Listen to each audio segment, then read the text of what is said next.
ನಮಸ್ತೆ ಎಲ್ಲರಿಗೂ. ಎಲ್ಲರೂ ಹೇಗಿದ್ದೀರಾ? ನಾನು ಚೆನ್ನಾಗಿದ್ದೀನಿ, ನೀವೆಲ್ಲ ಚೆನ್ನಾಗಿದ್ದೀರಾ ಅಂತ ಭಾವಿಸ್ತಾ ಇವತ್ತೊಂದು ಒಳ್ಳೆ ಬೆಳಗಿನ ಬ್ರೇಕ್ಫಾಸ್ಟ್ ರೆಸಿಪಿ ತೊಗೊಂಡು ಬಂದಿದ್ದೀನಿ. ತುಂಬಾ ಚೆನ್ನಾಗಿರುತ್ತೆ. ಯಾವುದೇ ರೀತಿ ಹೋಟ್ಲಿಗೆ ಹೋಗಿ ತಿನ್ನೋ ಅವಶ್ಯಕತೆ ಇರೋದಿಲ್ಲ.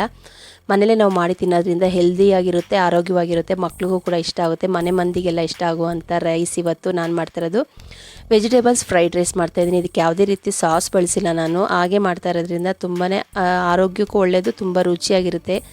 ನಾನು ಹೇಗೆ ಮಾಡಿದೆ ಅಂತ ವೀಡಿಯೋದಲ್ಲಿ ಡೀಟೇಲಾಗಿ ಹೇಳ್ತೀನಿ ಬನ್ನಿ. ಮೊದಲಿಗೆ ನಾನು ಅನ್ನ ಮಾಡ್ಕೊತಾ ಇದ್ದೀನಿ. ಫ್ರೈಡ್ ರೈಸು ಚಿತ್ರಾನ್ನ ಅಂತ ಅಂದರೆ ಸ್ವಲ್ಪ ಅನ್ನ ಉದ್ರುದ್ರಾಗಿರಬೇಕು, ತುಂಬ ಮೆತ್ತಗೆ ಆಗಬಾರ್ದು. ಫಸ್ಟು ಅಕ್ಕಿ ನಮ್ಗೆ ಎಷ್ಟು ಬೇಕೋ ಅಷ್ಟು ಅಕ್ಕಿನ ಹಾಕ್ಕೊಂಡು ನೀಟಾಗಿ ವಾಶ್ ಮಾಡ್ಕೊತಾ ಇದ್ದೀನಿ. ನೀಟಾಗಿ ವಾಶ್ ಮಾಡಿಕೊಂಡು ಇದಕ್ಕೆ ಸ್ವಲ್ಪ ಅಕ್ಕಿಗೆ ನೀರು ಕಮ್ಮಿ ಇರಬೇಕು. ಹೆಂಗೆ ಅಂದರೆ ತುಂಬ ನಾರ್ಮಲ್ ನಾವು ಅನ್ನ ಮಾಡ್ತೀವಲ್ಲ ಅದಕ್ಕಿಂತ ಸ್ವಲ್ಪ ಅನ್ನ ಉದ್ರುದ್ರಾಗಿರಬೇಕು. ಆವಾಗಲೇ ಫ್ರೈಡ್ ರೈಸಿಗೆ ಒಂದು ತುಂಬಾ ಚೆನ್ನಾಗಿರುತ್ತೆ. ನಾನು ಯಾವಾಗಲೂ ಇದೇ ರೀತಿಯೇ ಎಷ್ಟೇ ಅಕ್ಕಿ ಇಟ್ಟರು ಕೈಯಲ್ಲೇ ಇದೇ ರೀತಿ ನಾನು ಮೆಜರ್ಮೆಂಟ್ ಮಾಡಿ ನಾನು ಅನ್ನ ಮಾಡೋದು. ಸ್ವಲ್ಪ ರುಚಿಗೆ ತಕ್ಕಷ್ಟು ಉಪ್ಪು ಹಾಕ್ತಾಯಿದ್ದೀನಿ. ಅನ್ನ ಒಂದಕ್ಕೊಂದು ಅಂಟಬಾರ್ದು ಅಂತೇಳಿ ಸ್ವಲ್ಪ ತುಪ್ಪ ಹಾಕ್ತಾಯಿದ್ದೀನಿ. ತುಪ್ಪ ಇಲ್ಲ ಅಂತಂದರೆ ಎಣ್ಣೆ ಬೇಕಾದ್ರೂ ಹಾಕ್ಬೋದು. ಒಂದು ವಿಷಲ್ ಹಾಕ್ಸ್ಕೋಬೇಕು, ಜಾಸ್ತಿ ವಿಷಲ್ ಹಾಕ್ಸೋದು ಬೇಡ. ಆ ಕಡೆ ಅನ್ನ ಬೇಯ್ತಾ ಇರಬೇಕಾದ್ರೆ ಈ ಕಡೆ ತರಕಾರಿ ನೋಡಿ, ತರಕಾರಿ ಸ್ವಲ್ಪ ಜಾಸ್ತಿ ತೊಗೊಂಡಿದ್ದೀನಿ. ಬೀನ್ಸ್ ತೊಗೊಂಡಿದ್ದೀನಿ, ಕ್ಯಾರೆಟು, ಒಂದು ಕ್ಯಾಪ್ಸಿಕಮ್ ತೊಗೊಂಡಿದ್ದೀನಿ, ಹೂಕೋಸು ತೊಗೊಂಡಿದ್ದೀನಿ, ಮತ್ತು ಬಟಾಣಿ ತೊಗೊಂಡಿದ್ದೀನಿ.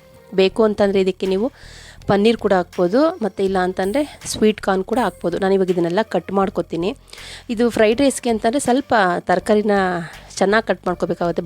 ಬಟಾಣಿ ಹಸಿ ಬಟಾಣಿ, ಅದು ಬೀನ್ಸು, ಹೂಕೋಸು, ಕ್ಯಾರೆಟು. ನೋಡಿ ಇಲ್ಲಿ ಈರುಳ್ಳಿ ಕಟ್ ಮಾಡ್ಕೊಂಡಿದ್ದೀನಿ, ಬೆಳ್ಳುಳ್ಳಿನ ಈ ಥರ ಸಣ್ಣ ಸಣ್ಣದಾಗಿ ಕಟ್ ಮಾಡಿದ್ದೀನಿ, ಜಜ್ಜಿಲ್ಲ ಕಟ್ ಮಾಡಿದ್ದೀನಿ. ಹಸಿಮೆಣ್ಸಿನ್ಕಾಯಿ ಒಂದು 2-3, ಕ್ಯಾಪ್ಸಿಕಮ್ ಹಸ್ರದಿದ್ರೂ ನಡೆಯುತ್ತೆ. ನಂತರ ಕಲರ್ ಆಗಿತ್ತು ಅದನ್ನೇ ಹಾಕ್ತಾಯಿದ್ದೀನಿ. ನೋಡಿ ನಾವು ಅನ್ನ ಆಗಿದ ತಕ್ಷಣ ವಿಷಲ್ನ ಓಪನ್ ಮಾಡಿ ಈ ಥರ ಅನ್ನನ ಆರಕ್ಕಿಡಬೇಕು. ಇಲ್ಲ ಅಂತಂದರೆ ಏನಾಗುತ್ತೆ, ಆ ಬಿಸಿಗಿನ ಅನ್ನ ಇನ್ನೊಂದು ಸ್ವಲ್ಪ ಮೆತ್ತಗಾಗ್ಬಿಡುತ್ತೆ. ನಮ್ಗೆ ಅನ್ನ ಮೆತ್ತಗಾಗೋದು ಬೇಡ, ಉದ್ರುದ್ರಾಗೇ ಇರಬೇಕು. ನೋಡಿ ನಾನು ನೀಟಾಗಿ ಇವಾಗ ಅನ್ನದ ಕೈಲಿ ನೀಟಾಗಿ ಇದನ್ನೆಲ್ಲ ಉದ್ರುದ್ರಾಗ ಇಟ್ಕೊಂಡು ಆರಕ್ಕೆ ಇಟ್ಕೊತೀನಿ.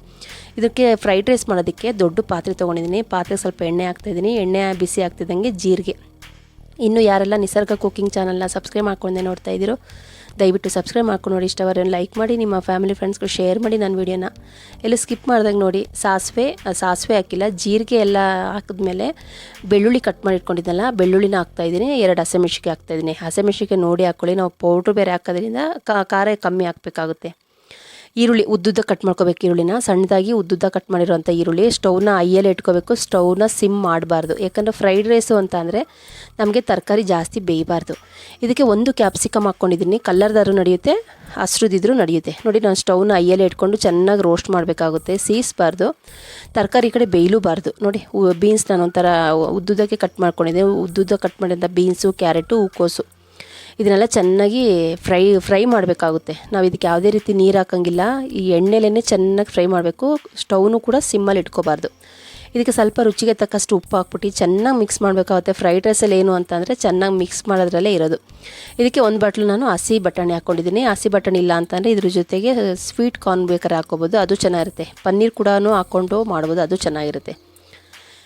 ಇದೆಲ್ಲ ತರಕಾರಿ ಎಲ್ಲ ಫ್ರೈ ಆಗ್ತಿದ್ದಂಗೆ ನೋಡಿ ಚೆನ್ನಾಗಿ ಫ್ರೈ ಮಾಡಬೇಕಾದ್ರೆ ಎಲ್ಲ ಹೊಗೆ ಎಲ್ಲ ಬರ್ತಾ ಇರಬೇಕು, ಆದರೆ ಸಿಹಿಬಾರ್ದು ಅಷ್ಟೇನೆ. ನಾನು ಪನ್ನೀರ್ನ ಇದಕ್ಕೆ ಪೀಸಸ್ ಮಾಡೋಣ ಅಂತ ಇಟ್ಕೊಂಡೆ. ಸರಿ ಸಡನ್ನಾಗಿ ಇದು ಫ್ರೈಡ್ ರೈಸ್ ಮಾಡಬೇಕಾಗಿರೋದ್ರಿಂದ ಪೀಸಸ್ ಮಾಡಲಿಲ್ಲ. ನಾನು ಪನ್ನೀರ್ನ ಒಂದು ಬಾಣಲಿಲಿ ಸ್ವಲ್ಪ ಎಣ್ಣೆ ಉಪ್ಪು ಹಾಕಿ ಚೆನ್ನಾಗಿ ರೋಸ್ಟ್ ಮಾಡ್ಕೊಂಡು ಆ ಪನ್ನೀರ್ನೂ ಹಾಕ್ಕೊಂಡಿದ್ದೀನಿ ನಾನು. ಇದಕ್ಕೆ ನಾನು ಫ್ರೈಡ್ ರೈಸ್ ಮಸಾಲ 1 ಪ್ಯಾಕೆಟು ಅಂಗಡಿಯಿಂದ ತಂದು ಹಾಕಿರೋಂಥ ಫ್ರೈಡ್ ರೈಸ್ ಮಸಾಲ, 1 ಸ್ಪೂನು ಬರೀ ಪೆಪ್ಪರ್ ಪೌಡ್ರು ಅಂದರೆ ಮೆಣಸನ್ನ ಹುರಿದ್ಬಿಟ್ಟು ಪುಡಿ ಮಾಡಿ ಇಟ್ಕೊಂಡಿದ್ದೀನಿ. ಅದ್ರದ್ದು ಒಂದು ಸ್ಪೂನ್ ನಾನು ಹಾಕ್ಕೊಂಡಿದ್ದೀನಿ. ಫ್ರೈಡ್ ರೈಸ್ಗೆ ಇವೆರಡೇ ಖಾರ, ಇನ್ನೇನು ನಾವು ಮೆಣಸಿನ್ಕಾಯಿ ಪುಡಿ ಏನೂ ಹಾಕೋದಿಲ್ಲ. ಹಾಗಾಗಿ ಇವೆರಡನ್ನೇ ನೋಡಿ ಹಾಕಬೇಕಾಗುತ್ತೆ. ಸ್ವಲ್ಪ ಕೊತ್ತಂಬರಿ ಸೊಪ್ಪು ಹಾಕಿದ್ದೀನಿ. ಕೊತ್ತಂಬರಿ ಸೊಪ್ಪು ಹಾಕಿ ಚೆನ್ನಾಗಿ ರೋಸ್ಟ್ ಮಾಡಬೇಕಾಗುತ್ತೆ. ಮಕ್ಳಿಗೂ ತುಂಬಾ ಇಷ್ಟ ಆಗುತ್ತೆ, ಟಿಫನ್ ಬಾಕ್ಸ್ಗೂ ಚೆನ್ನಾಗಿರುತ್ತೆ. ಒಂದ್ಸಲ ನೀವು ಟ್ರೈ ಮಾಡಿ ಈ ಥರ. ನೋಡಿ ಅನ್ನನೆಲ್ಲ ಆರಕ್ಕೆ ಇಟ್ಕೊಂಡಿದ್ದಿಲ್ಲ, ಈ ಥರ ಉದ್ರಾಗಿರಬೇಕು. ಅನ್ನ ಹಾಕ್ಬಿಟ್ಟು ಚೆನ್ನಾಗಿ ಮಿಕ್ಸ್ ಮಾಡಬೇಕಾಗುತ್ತೆ. ಅನ್ನ ತರಕಾರಿ ಆ ಮಸಾಲೆ ಎಲ್ಲ ನೀಟಾಗಿ ಹೊಂದಬೇಕು. ಅಲ್ಲಿ ತನಕ ನಾವು ಕೈ ಬಿಡ್ದಂಗೆ ಮಿಕ್ಸ್ ಮಾಡ್ತಾ ಇರಬೇಕು. ಅನ್ನ ಫ್ರೈಡ್ ರೈಸು ಕಲರ್ ಚೇಂಜ್ ಆಗುತ್ತೆ. ನೀಟಾಗಿ ಮಿಕ್ಸ್ ಮಾಡ್ತಾಯಿದ್ದೀನಿ ನಾನು. ಇದಕ್ಕೆ ಒಂದ್ಸಲ ಇವಾಗಲೇ ಉಪ್ಪು ಖಾರ ಎಲ್ಲ ಕರೆಕ್ಟಾಗಿದೆಯಾ ಅಂತ ನೋಡ್ಕೋಬೇಕಾಗುತ್ತೆ. ಅನ್ನ ಹಾಕಿದ್ಮೇಲೆ ಉಪ್ಪು ಖಾರ ಏನೇ ಹಾಕಿದ್ರೂ ನೀಟಾಗಿ ಇಳಿಯೋದಿಲ್ಲ. ಫಸ್ಟ್ ಅನ್ನ ಹಾಕೋದ್ಕಿಂತ ಮುಂಚೆನೇ ಒಂದು ಉಪ್ಪು ಖಾರ ಎಲ್ಲ ಕರೆಕ್ಟಾಗಿದೆಯಾ ಅಂತ ನೋಡ್ಕೋಬೇಕಾಗುತ್ತೆ. ಖಾರ ಕಮ್ಮಿ ಇದ್ದರೆ ಪೆಪ್ಪರ್ ಪೌಡ್ರ್ ಹಾಕಿ, ಮೆಣಸಿನ್ಕಾಯಿ ಪುಡಿ ಹಾಕ್ಬೇಡಿ ಇದಕ್ಕೆ. ನೋಡಿ ನೀಟಾಗಿ ಫೈನಲಾಗಿ ನನ್ನ ಫ್ರೈಡ್ ರೈಸ್ ರೆಡಿ ಆಯಿತು. ನೀಟಾಗಿ ಮಿಕ್ಸ್ ಮಾಡಬೇಕಾಗುತ್ತೆ. ಹಂಗಿದ್ರೂ ನಂಗೆ ಸ್ವಲ್ಪ ಒಂಚೂರು ಉಪ್ಪು ಕಮ್ಮಿ ಆಯಿತು ಅಂತ ಅಂದ್ಕೊಂಡು ಸ್ವಲ್ಪ ಉಪ್ಪು ಹಾಕಿ ಮತ್ತೆ ನೀಟಾಗಿ ಮಿಕ್ಸ್ ಮಾಡ್ತಾಯಿದ್ದೀನಿ. ಅನ್ನ ಎಲ್ಲ ಹಾಕಿ ನಾವು ನೀಟಾಗಿ ಮಿಕ್ಸ್ ಮಾಡೋಕ್ಕೋದ್ರೆ ಅನ್ನ ಮೆತ್ತಗಾಗುತ್ತೆ ಅಂತೇಳಿ ಫಸ್ಟೇ ಅನ್ನ ಹಾಕೋದ್ಕಿಂತ ಮುಂಚೆನೇ ಉಪ್ಪೆಲ್ಲ ನೋಡಿ ಹಾಕ್ಕೊಳ್ಳಿ, ಆವಾಗ ಚೆನ್ನಾಗಾಗುತ್ತೆ. ನೋಡಿ ಫೈನಲಾಗಿ ನನ್ನ ವೆಜಿಟೇಬಲ್ಸ್ ಫ್ರೈಡ್ ರೈಸ್ ಸೂಪರಾಗಿ ಇಷ್ಟ ಆಯಿತು. ಇದಕ್ಕೆ ಯಾವುದೇ ರೀತಿ ಸಾಸ್ ಬಳಸಿಲ್ಲ ನಾನು. ತುಂಬಾ ಹೆಲ್ದಿಯಾಗಿರುತ್ತೆ, ಚೆನ್ನಾಗಿರುತ್ತೆ. ನಾನು ಹೇಗೆ ಮಾಡಿದೆ ಅಂತ ವಿಡಿಯೋ ಶೇರ್ ಮಾಡಿದ್ದೀನಿ. ಈ ವಿಡಿಯೋ ಇಷ್ಟವಾದಲ್ಲಿ ಲೈಕ್ ಮಾಡಿ, ಶೇರ್ ಮಾಡಿ, ಕಮೆಂಟ್ ಮಾಡಿ. ನಿಸರ್ಗ ಕುಕ್ಕಿಂಗ್ ಚಾನಲ್ನ ಇನ್ನೂ ಯಾರೆಲ್ಲ ಸಬ್ಸ್ಕ್ರೈಬ್ ಮಾಡ್ಕೊಂಡೆ ನೋಡ್ತಾ ಇದ್ದೀರೋ ದಯವಿಟ್ಟು ಸಬ್ಸ್ಕ್ರೈಬ್ ಮಾಡ್ಕೊಂಡು ನೋಡಿ. ಇಷ್ಟವರನ್ನು ಲೈಕ್ ಮಾಡಿ, ನಿಮ್ಮ ಫ್ಯಾಮಿಲಿ ಫ್ರೆಂಡ್ಸ್ಗೂ ಶೇರ್ ಮಾಡಿ. ನನ್ನ ವಿಡಿಯೋನ ದಯವಿಟ್ಟು ಎಲ್ಲ ಸ್ಕಿಪ್ ಮಾಡ್ದಂಗೆ ನೋಡಿ. ನಾನು ಅಷ್ಟೇ ನಿಮ್ಮ ಹತ್ರ ಕೇಳ್ಕೊಳ್ಳೋದು. ಇದೇ ರೀತಿ ಸಿಂಪಲಾಗಿ ನಾನು ಹೇಗೆ ನಮ್ಮ ಮನೇಲಿ ಅಡುಗೆ ಮಾಡ್ತೀನಿ ಅಂತ ವಿಡಿಯೋ ಶೇರ್ ಮಾಡ್ತೀನಿ. ನಿಮಗೂ ಇಷ್ಟ ಆಗುತ್ತೆ ಅಂತ ಭಾವಿಸಿದ್ದೀನಿ. ನನ್ನ ರೆಸಿಪಿಗಾಗಿ ವೆಯ್ಟ್ ಮಾಡ್ತಾಯಿರಿ. ಇದ್ರ ಬಗ್ಗೆ ಏನು ಅನಿಸಿಕೆ ಅಭಿಪ್ರಾಯನ ಮರಿದಂಗೆ ನಾನು ಕಮೆಂಟ್ ಸೆಕ್ಷನಲ್ಲಿ ಹಾಕಿ ಓದೋದಕ್ಕೆ ನಾನು ಕಾಯ್ತಾ ಇರ್ತೀನಿ. ಮುಂದೆ ಒಳ್ಳೆಯ ರೆಸಿಪಿ ತೊಗೊಂಡು ಮತ್ತೆ ಬರ್ತೀನಿ. ಹೋಗಿ ಬರ್ತೀನಿ. ನಮಸ್ತೆ, ಬಾಯ್ ಬಾಯ್ ಫ್ರೆಂಡ್ಸ್.